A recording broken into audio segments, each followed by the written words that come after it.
This is Let's Talk Tribe, the official Let's Go Tribe podcast, episode 73, recorded on June 19th, 2017. I am your host, Matt Lyons, and on this week's episode, we've got a week's worth of pretty great games to talk about. We're going to talk about the Tribe's growing lead in the AL Central. We'll get to the bottom of lineup construction, and if it really actually matters, hint, it probably doesn't. We'll briefly preview the Baltimore Orioles series, which has already started, so if you're listening to this, it's kind of a preview of 3 of the 4 games at least. And of course, we'll answer your questions. Before we get into all that, as always, I want to thank everybody listening live now on Facebook or wherever or whenever you may be tuning in. Please remember to subscribe to the podcast on iTunes, YouTube, Google Play, anything like that. And consider leaving a review or a comment or anything relevant depending on where you're listening.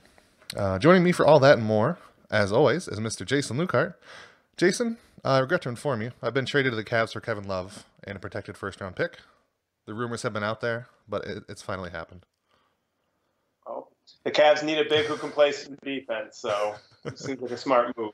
You know, I feel like I'm tall at 6'8", but I would be like, what, a shooting guard maybe?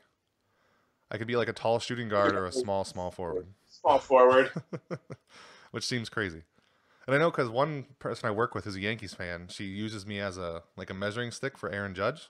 Because I'm actually an inch taller than Aaron Judge, apparently. Because he's 6'7" and I'm 6'8". So I've got that going for me. But if I was in basketball, it wouldn't be. It'd be ridiculous. How you doing, Jason? I'm good. That Indians Twins series was enjoyable. I'd say a little bit, yeah. And the one going on now apparently looks pretty enjoyable. I was watching it while we were preparing. So things are going well. There's your series preview, 11-0 in the first game. That is the game with Corey Kluber, so they didn't really need 11 runs, but they got him, so that's a fun thing. But before we get onto that, let's talk about, like you said, the Twins series. I don't think any of my notes are from the Dodgers series because that wasn't as fun. But in general, the Indians swept the Twins obviously over 4 games. It was a doubleheader on Saturday. A little bit of the weather issues for, what was it, the second game of the doubleheader, I think it was a rain delay. But my first big thing from the last games is just Edwin and Jose. This could be for the whole month, basically. They've been amazing. As of tonight, Jose Ramirez has doubled in 7 straight games. I think I saw that's like the first time since 1913. I mean, the two of them together, they just did not allow the Indians to go on a losing streak. I know everybody played a part in it, but like if you look, it's extreme cherry picking and narrative driven. But if you look at the Indians winning games over the last month, it was all Jose and Edwin stepping up to win the game. So as far as cheap, non-statistical romanticizing of baseball, they were kind of the big stoppers for the Indians, which is kind of neat. And Jose is great, and it's great to see Edwin finally living up to the contract. And everyone who complained about him in April is maybe slightly a little bit quieter about it, I hope. Yeah, I said something about that on Twitter a few days ago, even before he continued to hit so well. And someone wrote back, and they were like, that's because he sucked then. Now he's playing better. So, of course, people aren't saying anything. But that's missing the point. Like, people weren't saying, he's having a bad start. People were saying this was a terrible signing. This is a disaster, which was colossally stupid because you can't judge a contract by the guy's first 3 weeks. Jose Ramirez just hit another double. Oh, no, he's going for third. We're live casting Jose Ramirez extra base hits. And we just got a takedown notice from MLB. But, no, people were writing off Encarnacion completely. He's been a slow starter throughout his career. And, yeah, he's been hitting the snot out of the ball. I think in the last month, Aaron Judge is the only guy who's maybe been a better hitter than Encarnacion. But Jose Ramirez is the guy who really jumps out at me. He was just named American League Player of the Week, which is fun, and deservedly so. He hit .516. You mentioned all the doubles. He had 3 home runs in there, too. His weighted runs created plus for the week was 325, which that's kind of good. Experts say that's kind of good. What is that, roughly 3.3 times better than the average baseball player is what he essentially is?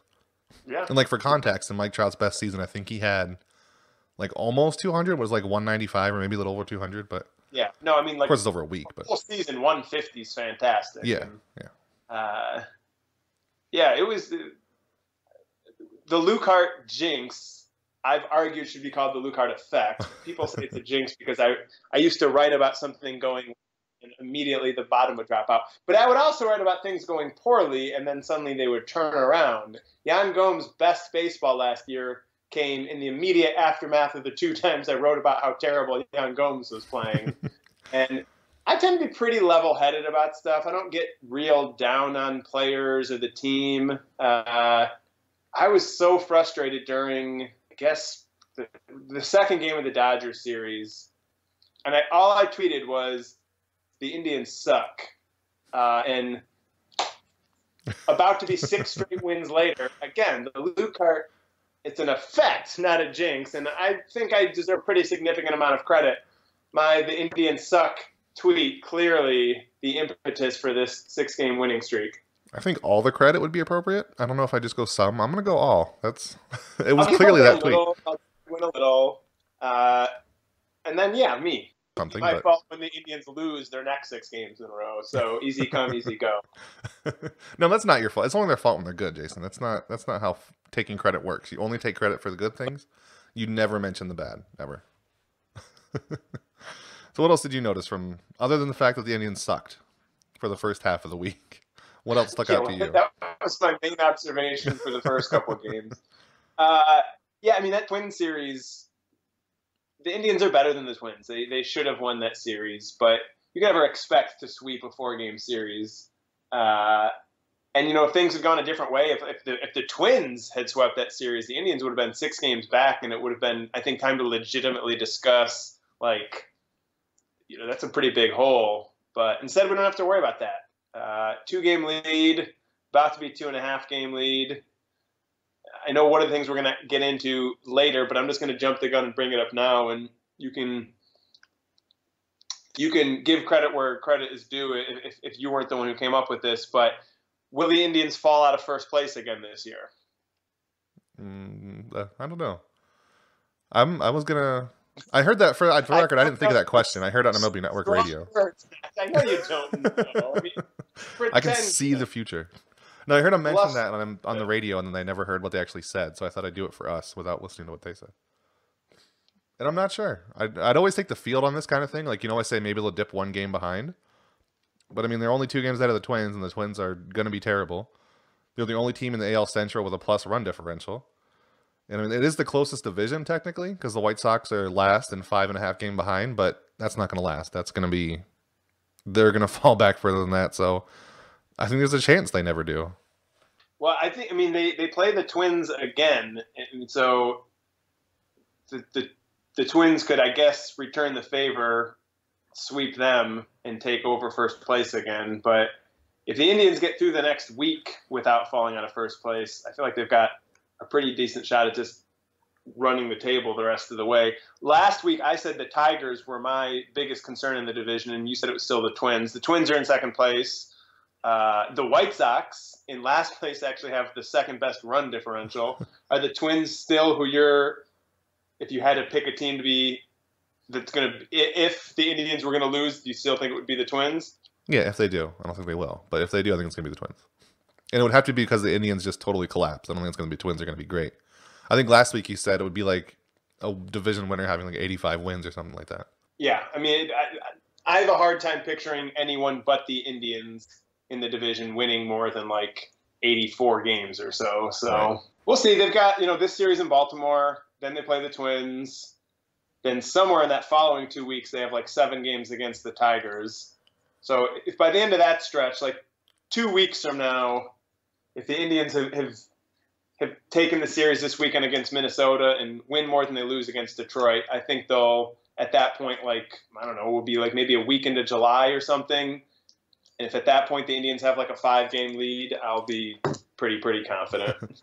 So your answer is basically if they're leading after this week, probably. And if they're leading after July, almost certainly they will. If they're leading after those 2 series against Detroit, then yeah, I think for me to be pretty confident says something, because I'm generally, despite the tweet last week, I'm also sort of pessimistic. I'm pessimistic. I just keep it to myself, I guess. Yeah, you're not loudly pessimistic. Is there any worry about the Twins, or not the Twins, but the Royals for you, who apparently have started winning lately, but they're still probably going to sell off at the deadline?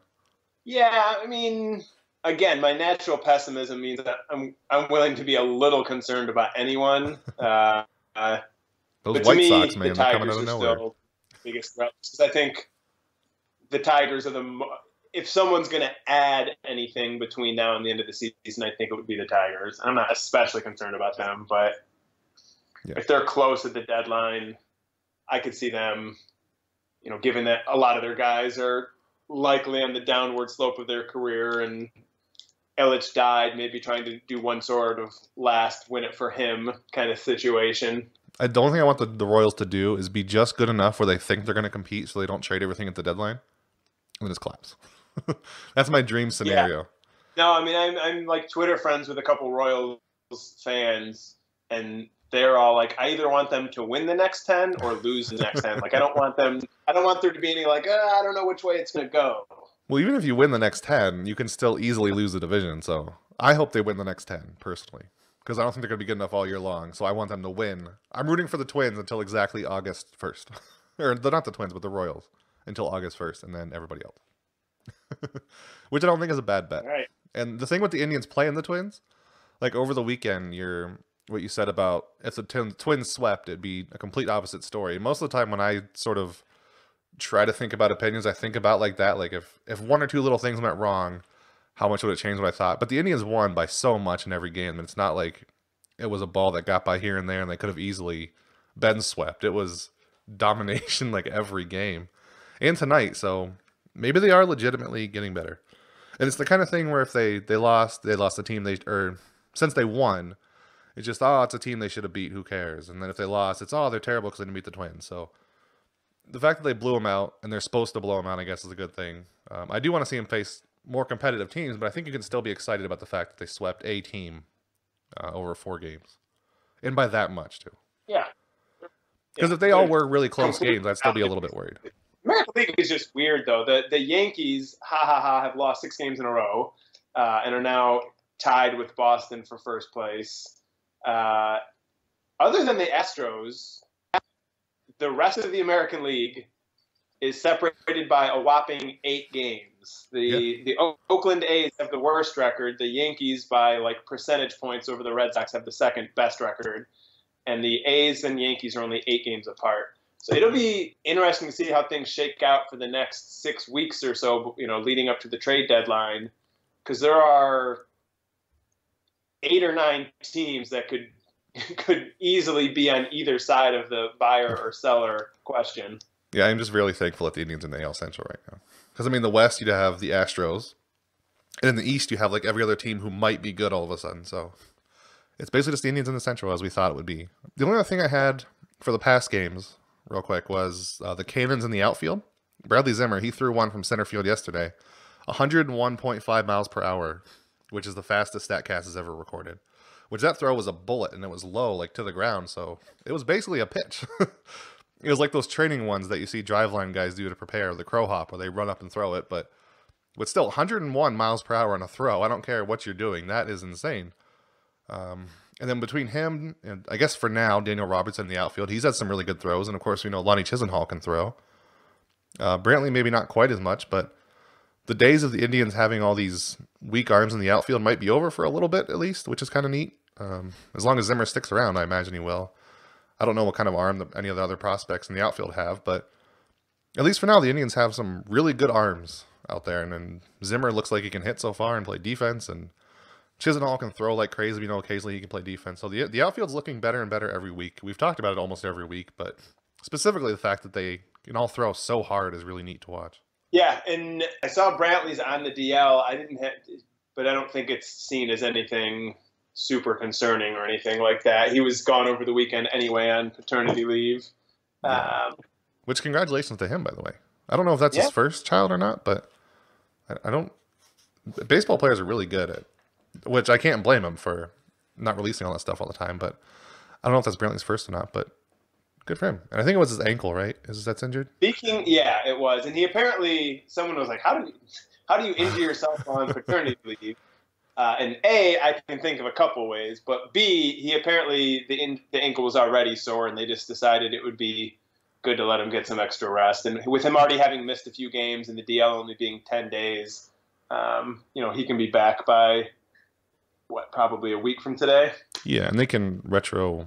Yeah, it wouldn't even have to be a week because they can do it like a few more days before that, I think. So not that long at all. And he's not using it to spend more time with his kids. Although if he wanted to, I'd be really fine with that. But he's in the dugout tonight, so it's not like he's home just sitting on his ankle. So yeah, he'll be back soon. Speaking of kids, with the draft last week, I was stunned to see. I don't know how much.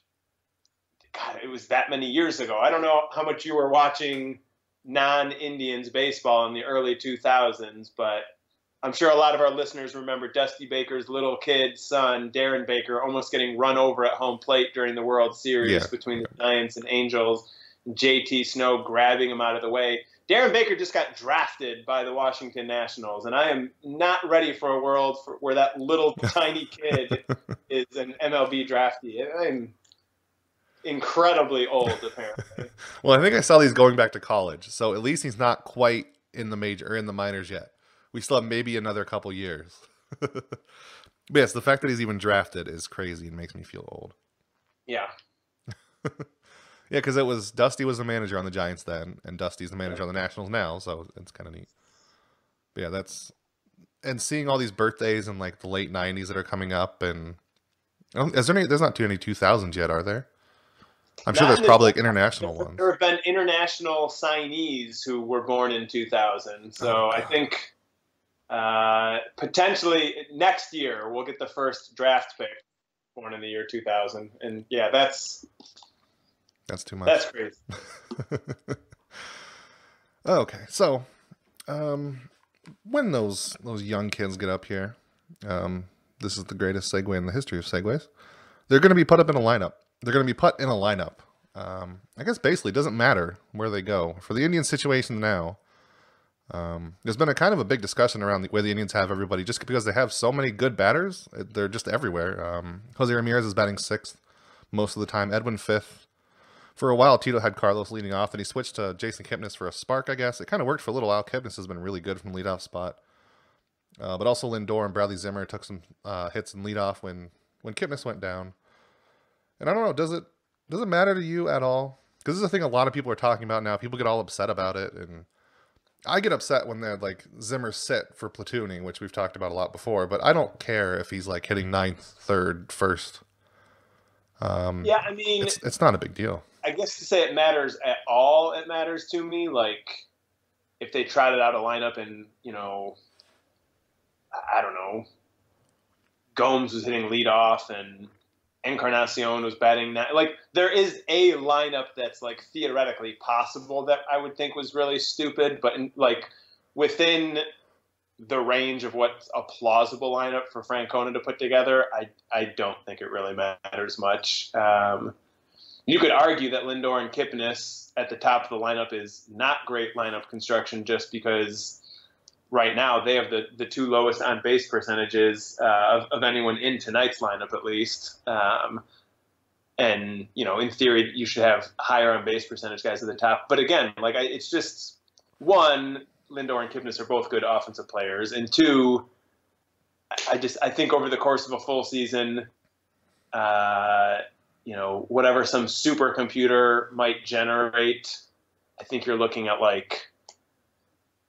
runs that you could count on your fingers, maybe need a couple of those or something like that. I don't think it's a big deal. Yeah, it's so in the book, which is by Tom Tango, Mitchell Lichman, Andy Dolphin. It's one of the first sabermetrics books. I think it was in the 80s or 90s, a long time ago, but and it was basically summarized by Skull Cockman on Beyond the Box Score a few years ago. But do you want to guess how many wins over 162 games the perfect lineup would get you over just a random jumble of standard baseball lineups? How many do you think? 3. 1. Yeah. See, I was going 3 because I was like, I want to say 2, but then if stupid, yeah. No, I mean, it's 1. That's there you go. Like I said, I mean, when I said you could count the runs on your fingers and toes, I should have been able to translate that to 1.5 wins.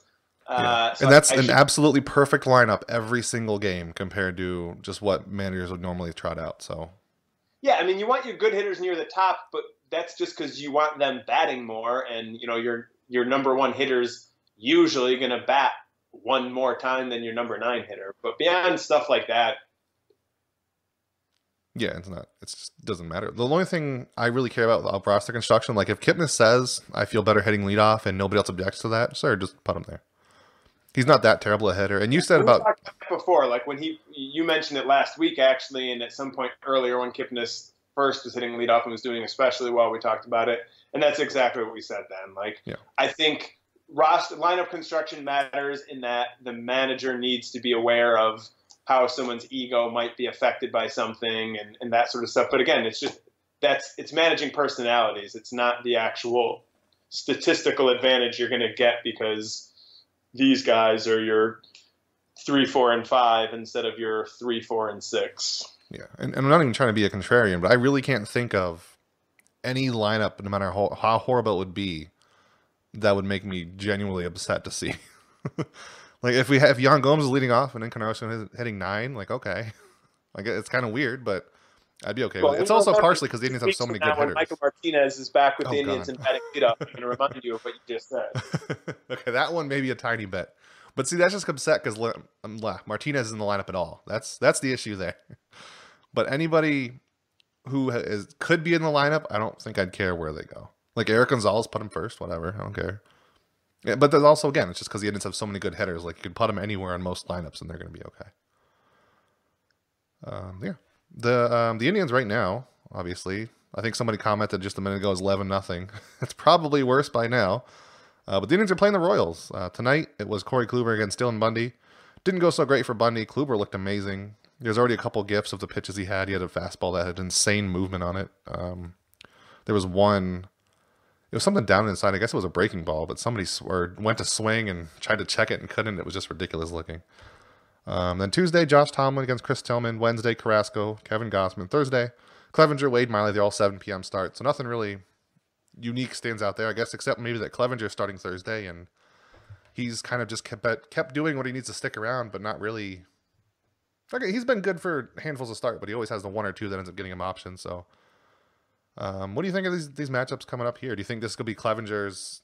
If he's bad, is he going to be sent down again, or is he sticking around a while this time?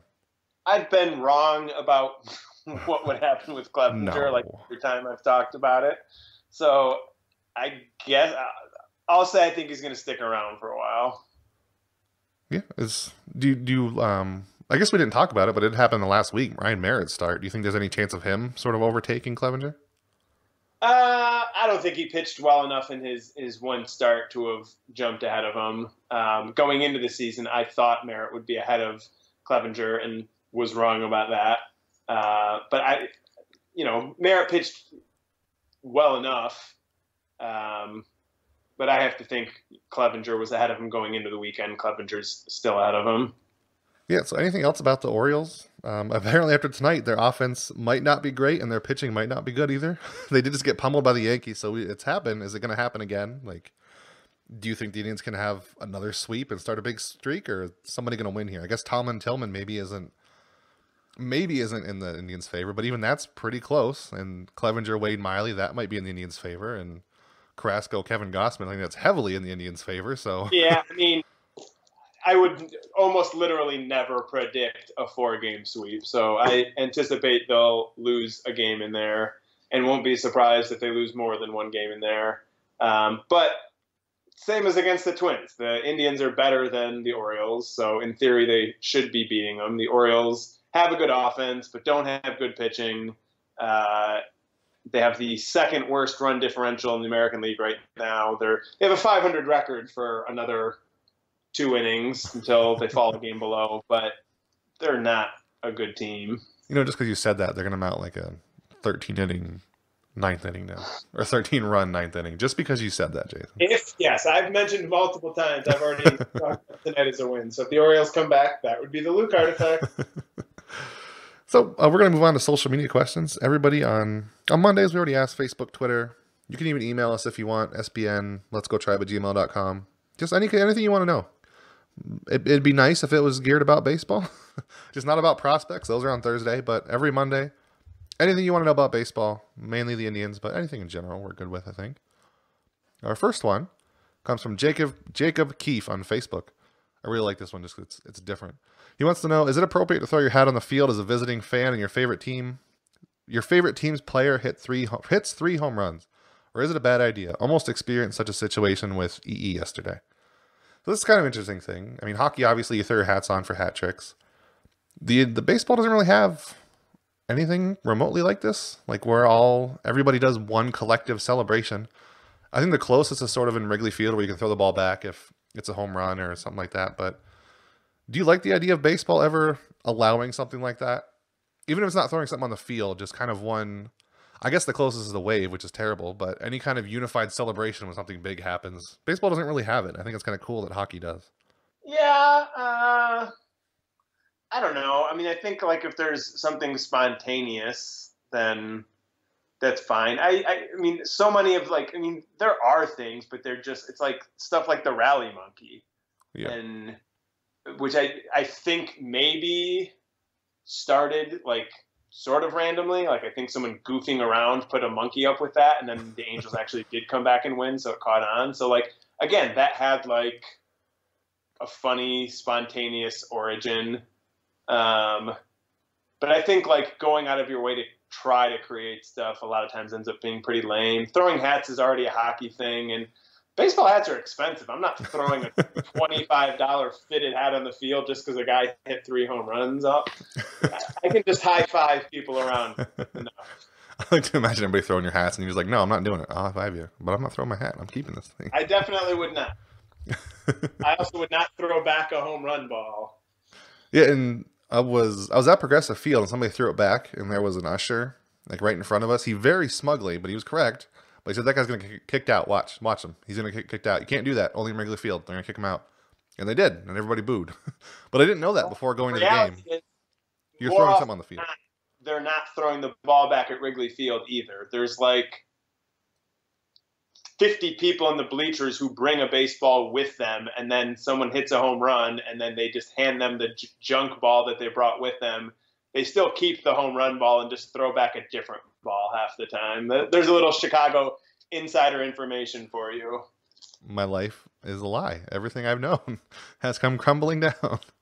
But I never knew you just weren't allowed to do that. But I guess it makes sense because you're just throwing something on the field, which you can't do. Yeah, you're just throwing a projectile, potentially hitting someone with it. Yes. Like, I think it's fine that they allow them to do it at Wrigley. Because again, like, That's where it however it started there, it was spontaneous and it became a thing. But then it's crappy. It's stupid as soon as anyone else copies it. My best friend is a White Sox fan, and we were years ago at a White Sox game, and a White Sox fan caught a home run and threw it back, and my friend was like furious about it. Like, that's a stupid Cubs thing. We don't need to rip off their stupid stuff. And he was right. The place where things originate, it's cool. The second team to do it, it's lame, and the 8th team to do it, it's incredibly lame. Yeah, if you've caught enough baseballs where you're just fine throwing it back, just give it to a kid. Like in general, I don't care. I'm fine with adults keeping balls; they're allowed to keep them. But if you're gonna just throw it back, just give it to a kid then. Like, come on, you don't have to throw it back out there. The only thing I've kind of noticed this year, I don't know if it's new, but it started. Somebody had a really late game, really early in the season, and everybody's just started wooing when it got late. I think it's a wrestling thing, but I don't know the wrestler's name. But they just go woo! You hear it in the distance in late game. I love that. That would be Ric Flair, I'm sure. That's a Ric Flair. That's what it was. Yeah. My brother loved Ric Flair, so I'm sure that's in Ric Flair. That is what it is. I remember that now. But yeah, I've heard it a couple times in Indians games, and I've had extra innings. But I want to say it was a Pirates game where it started in Pittsburgh, but it was just really late game, and then the whole game there was just a series of whoa way in the distance, and it was great. So I guess that's kind of the closest we have, and I like it. Nothing throwing on the field, no fish, nothing weird like that, but a good woo now and then in extra innings is good. At McCovey Chronicles, who is Grant Brisby, another SB Nation writer, he wants to know, why are the Giants so bad? There's no context, just why are the Giants so bad? I think Grant probably knows better than anyone the various reasons why the Giants are so bad. But boy, the Giants are so bad, and boy, people did not see that coming. They have, I guess, not the worst record. The Phillies have the worst record, but the Giants have the second worst record in baseball. But if you're racing with the Phillies for the worst record, that's not good anyway. Yeah. They are 19 and a half games out of first place. They're 18 and a half games out of third place because the NL West is stacked with 3 good teams this year. Yeah, I mean, Bumgarner's hurt, but it's not like that's the difference between 19 games under 500 and a good season. I don't know. Their magic seems to have run out. When I look at the roster, I don't feel like it didn't feel like a great roster to begin with to me. So, but I can't say I saw this bad coming. But let's not pretend there's any reason to feel bad for Grant or any other Giants fan because the Giants won 3 World Series this decade. How long before you would feel sorry for them? Like get into another decade and then maybe some pity when they get like 10 years away from the last championship? For one championship, maybe 3 and 5 years. No, I think you're looking at like 20 years before there's reason to feel bad for them. Yeah, and so you said nobody saw this coming. I was just wondering. I wasn't in the dark, right? This wasn't a team that was expected to be terrible. I'm pretty sure they were in the offseason intending to win, right? Yes, I believe that was the plan. Yeah, it's crazy. I don't think they're a roster that's bad. Well, I don't know what's so terrible about them. No, I don't think the roster looks bad. The roster to me looks like an average team, and they're obviously significantly worse than average, but yeah. I think it's just long waiting karma for the Warriors fans, so that's another reason. Like they've got plenty of success. See, the main thing I think is just karma for 1954. It's just it's the longest karma comeback ever, and it's just that World Series that's come back for that. Maybe, I don't know. I think it's adorable that you think beating the Indians would be bad karma. I think beating the Indians is just an American baseball tradition. Ouch. At Noah Gross 27 wants to know, is Lonnie Chisenhall the second coming? Jason, is Lonnie Chisenhall Jesus? Oh no! In that case, I'm gonna guess no.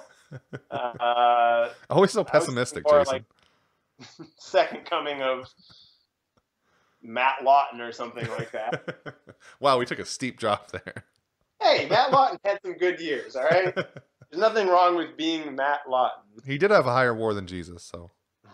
See, there you go. There you go. But I don't know. Lonnie, do you believe in this streak of how good he's been? We can start there. Well, I mean, do I believe he's as good as his, like, I don't believe he's this good. He's like the third best hitter on the team over the season. So yeah, probably not that good. He's a solid player on a hot streak. I expect him to cool off, but I expect him to be, an above average player for the amount of time he plays this season. Yeah.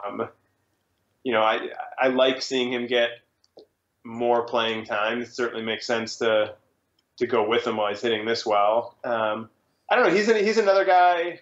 He's been so up and down over his career. I mean, he's had a couple other really good stretches and then just some dreadful stretches. And then you look at like his overall career numbers and he's like, an exactly average player. His OPS plus, I think, is like maybe exactly 100 or something like that. And, his defense at times has scored really well and other times not so well. Like, I think he's about as average a player as there has been in Major League Baseball over the last 5 or 6 years. Which isn't bad. Maybe not for where he was drafted, but it's fine. There's nothing wrong with that. Even great teams are going to have players who are average. Like right now he's an above average player. I would guess going forward he's more like an average player again. At Merritt Rolfing, he wants to know, obviously he's a Let's Go Tribrighter, who would win in a fight, Jobu or Mini Jose? Everybody should know who Jobu is from Major League. But if you don't know who Mini Jose is, he was made by Carlos Carrasco. I'm pretty sure it was in the Twin Series. It's just a little baseball with some stuff stuck in there to hair to look like Jose Ramirez. So Jason, who wins in a fight? There's no parameters on how they fight. I don't know. Throw them at each other. Just set them in a ring. See who falls over first. I don't know. Who wins? Jobu wins? I'm taking Jobu, and I'm confident in Jobu. I mean, he's got the experience. It won't be his first rodeo. I'm taking Jobu. I'm going to take the scrappy youngster, Mini Jose. I mean, he can go pretty fast. He's a ball. He could go right at Jobu's head. I don't care what magic Jobu has. If you don't have a ball. Let's see. That one we already kind of answered. We'll go with the last one here. We'll make this our last question of the night. At Vincent Novella 1, he wants to know, does Jose Ramirez look to Edwin for leadership? Both Dominicans seem to be feeding off each other's energy. This is kind of one of those things where, of course, we don't know, but I guess, what do you think, Jason? Does it seem like maybe that's the case? Because there was, of course, Juan Ramirez. It does to me, because Jose Ramirez was playing really well and with a lot of energy last year. I think he's just that kind of player. I mean, if anything, I'd say he was, he and Lindor seemed to feed off each other or something like that. I don't feel like Jose Ramirez is a different player now than he was before Encarnacion was here. So I don't feel like Encarnacion was the spark for anything. I mean, I think, the guys are having a lot of fun right now. The two of them are hitting so well that I'm sure they're having fun together with that. But I don't think, I don't know, the leadership part of it throws me. Both of them seem to be feeding off each other. I could buy, but I don't think he's looking to Encarnacion for leadership at all. Yeah, I think that's kind of a stat-driven thing first. Is, hey, they're both doing really well. Maybe they must feed off each other. It's not the other way around that they feed off each other, so they do really well. So Juan Uribe was kind of like, it was the whole dad and mini-me thing with Jose Ramirez. But Encarnacion just seems so quiet and to himself, and he just explodes once in a while. So I see them as more like Encarnacion is some supervillain. Like he's got the whole suit, or not, like a tuxedo thing going on. And then Ramirez is like also in a suit, but also kind of his energetic sidekick who does all the dirty work. I don't know why. That's just the way I see him if they're going to be a duo. Because Jose is so small compared to Edwin. He's huge. So, like, if they're going to rob you with a truck or something, Edwin's going to be in the passenger seat. Ramirez is going to be driving and just yelling things out the window at you. And they're going to be a mob boss. This is what goes through my head while I'm playing the podcast, the other Jason. As sort of my final thing for that, the question made me think of, it probably came out today. I read it today, so I'm assuming it came out today. ESPN has a really cool piece up. I don't know what I want to say the title is like baseball experience, but it's baseball in Spanish. And they talked to, I think, 50 major league players who are all, Latino or Hispanic, and just kind of about the experience. And it's just like short quotes from players on a number of topics on, getting used to being in the United States for the players who aren't from here, learning English for the players who have had to do that or are in the process of doing that. Culture shock, baseball culture stuff in terms of, like playing the game the right way. There's just like 5 or 6 different categories. And then each one just has quotes from, dozens of players. And there's a lot of Indians players who were interviewed for it. So Lindor's in there, Encarnacion's in there. I don't remember seeing Ramirez in there, but he might be. Santana's in there, Carrasco, Salazar. And it was just a really interesting read. I feel like so many major league players, have a Latino background, and so many great players. And I feel like, to me, one of the most interesting things was the dealing with the media part of it as like English as a second language. I still feel like Major League Baseball, and some of the media stuff's not Major League Baseball's fault necessarily. Like they can't control how, outside journalists and stuff cover people really. But I still don't feel like segment of Major League Baseball really gets, I don't know if respect is the right word, but anyway, for anyone interested in any of that stuff, you should just go Google like ESPN baseball, but spell baseball the Spanish way, which is Beisbol, and you'll find it. It was worth reading. Yeah, it's really cool. It doesn't get as much coverage, I don't think, just about. It does every once in a while. There's like every once in a while there's a big piece or documentary on it, but it's not a consistent thing where it's being covered the transition from a different speaking language country to playing baseball in America, which I think is really neat. Yep. And I think Jose is one of the best at sort of bridging that gap because he's so engaging about everything, and it's fun how with Andre Knott they kind of go back and forth with each other. How Andre's getting to say another English word in an interview, and Jose will just drop a "you're welcome" at the end and walk away. And I don't know, he's just a really great personality. So Jason, yeah, anything else this week that you're looking forward to? Because that is all of our questions. No, hoping the winning streak continues, or even if they don't win every game, that they continue to win more than they lose. Hopefully they are in first place for the rest of the season. Hopefully my daughter learns to take a nap without me pushing her in the stroller, so I don't have to do 2 90-minute walks a day. So that's what I'm looking forward to. Are you like a podcast listener while you walk, or just taking the sounds of nature? What do you do? No, I mean, sometimes just kind of look at her and walk. Sometimes fussing with my phone. Podcast, that's a good idea, though. Should be podcast, books on tape, something like that. I'm like mildly worried that the noise would disturb her. I'm sure it wouldn't, but... Oh, yeah, you never know with kids. Like, if one minor thing changes that you can't think of, and then it's like, oh, it doesn't work anymore for some reason. So I can't blame you. Okay. Well, everybody else listening now, thank you for listening. The Indians, as of now, are up 11-0 on top of the ninth. So if Jason's ruined everything, you'll find out in about 10 minutes or so. So if you're listening now, go ahead and watch that. Oh. Sorry. We didn't even talk about the fact that Andrew Miller picked up his first save, and Terry Francona said that he's going to flip-flop their roles from time to time. Oh, that's true. I forgot about that. Oh, Terry, he actually said he's going to do it more often. Before, but I just was going through all my tabs that I closed and we're done with the podcast and realized we didn't get into that. Any thoughts on their roles sometimes being flip-flopped? I think it's awesome, but why?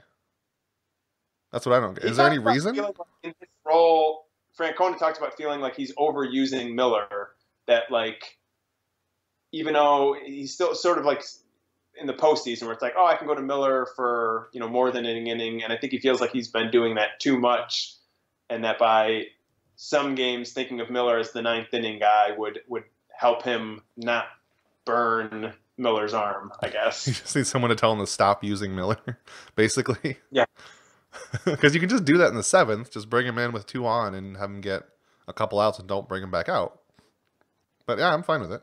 As long as he thinks he's using him in the best place, as long as he's not just saying Andrew Miller's a closer now. He's a closer because I said so. I think it's fine. Yeah, I can't tell if it's if Francona knows going into each game who he's going to use. Yeah, that's what I don't want, yeah.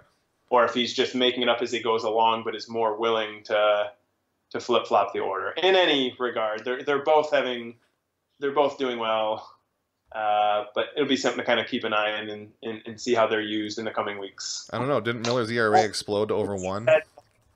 Back to our regularly scheduled closing of the podcast. Well, I don't know about Miller anymore. His ERA is 1.51 now, so basically the worst pitcher in the world. For a while there, it was like 0.21. So that's a big leap, but he's amazing. And yeah, I don't care when they're used. They both said last year they were good with it, and they never really got swapped, so I'm sure they're fine with it now. So yeah, on that note of more interesting news, we will talk to you guys next week. See you then.